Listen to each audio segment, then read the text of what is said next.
You know, traditional statistics have shown that more girls actually attempt suicide, but boys succeed more often because they tend to use means that are more deadly and more successful, unfortunately, at completing the suicide. But gender aside, you know, we have two bright, absolutely beautiful kids who are gone way too soon. Jay, this happened December 4th when you found Spencer. Kind of take us through how this happened. So I went down to his bedroom. I gave it a knock and I didn't hear anything. And when I opened the door and I saw him hanging there, to be honest, I thought it was a prank or something. Mm. And then it just clicked, and I'm screaming at him, "Why, Spencer? Why'd you do this?" And I called 911. It's a blur at this point. Oh, of course it is. It would be for anybody, by the way, for anyone. Heather and John found London. How did London find the means to do this to herself? We had all been having problems sleeping, so I just decided to buy some over-the-counter sleeping pills. They were not supposed to be poisonous or deadly.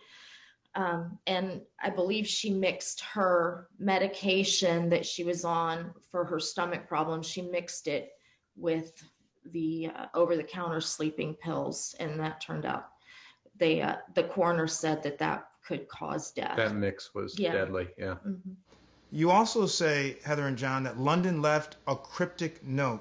What did she say to you? On her phone, she just said that she felt like it was her time, that she wasn't strong enough. She was so sorry. She'd been struggling for a while, and again, none of us saw anything. Yeah, she said that please don't blame ourselves and just remember how much she loved us. And Angela, your son Spencer, he didn't leave just one note, he left two notes. Yep, he had one on his bed, and the detective found one folded up in a lockbox for me and Jay that he'd probably written like a month before. But they both basically said the same thing. What do you want people, parents and kids, all four of you, what do you want them to take away from your personal tragedy?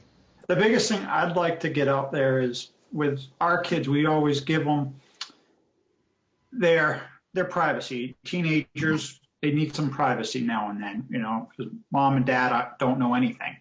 So, but you've definitely got to get up in the morning, check on them every morning.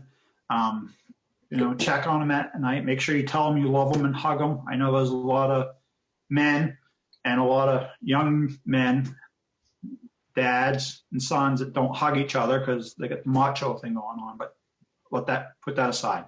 Hug as much as you can. That will help, and just let your kids know how much they mean to you. Tell them you love them 100 times a day if it's possible. Yeah. We're even saying specifically come out and ask your kids, have you thought about suicide? Have you thought about hurting yourself? No, if you thought about killing yourself, Yeah, you need right. to have that conversation with them, one-on-one, private, in a comfortable setting.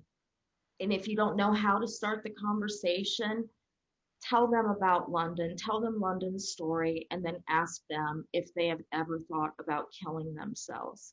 And hopefully they'll say no, but if they say yes, it's okay, because now you have a chance to help them. And I want kids to know that there's nothing to be ashamed of. We have to get rid of this stigma. There's nothing to be ashamed of. You're not going to disappoint your parents. They love you. And if you need help, just ask them. It's a difficult conversation to have, but it's not as difficult as handing your child over to some stranger to be cremated. All four of you, thank you. I know this wasn't easy.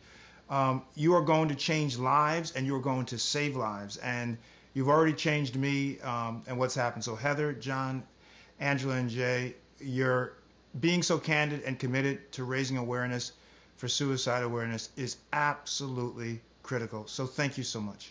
Thank you. Mm-hmm.